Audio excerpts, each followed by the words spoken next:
L'aliénation pousse forcément vers l'intégrationnisme, mais c'est quelque chose de plus profond que l'intégrationnisme. L'intégrationnisme, c'est une stratégie.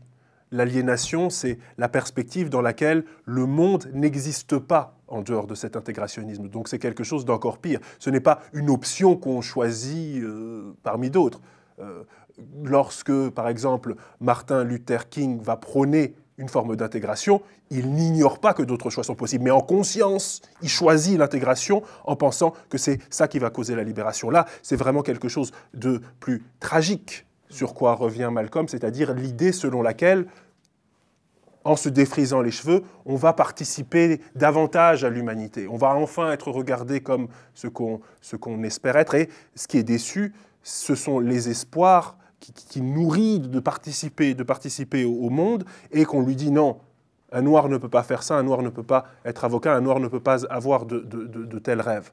Donc voilà, je pense que c'est cette aliénation qui va être déconstruite, mais c'est certain que la déprise du projet intégrationniste commence par la lutte contre sa propre aliénation.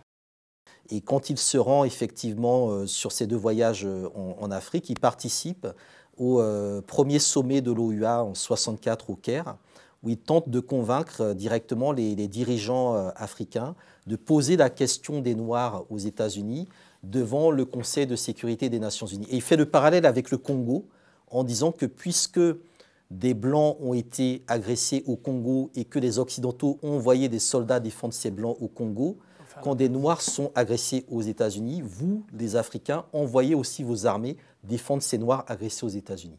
Et ça n'a pas du tout plu au département d'État.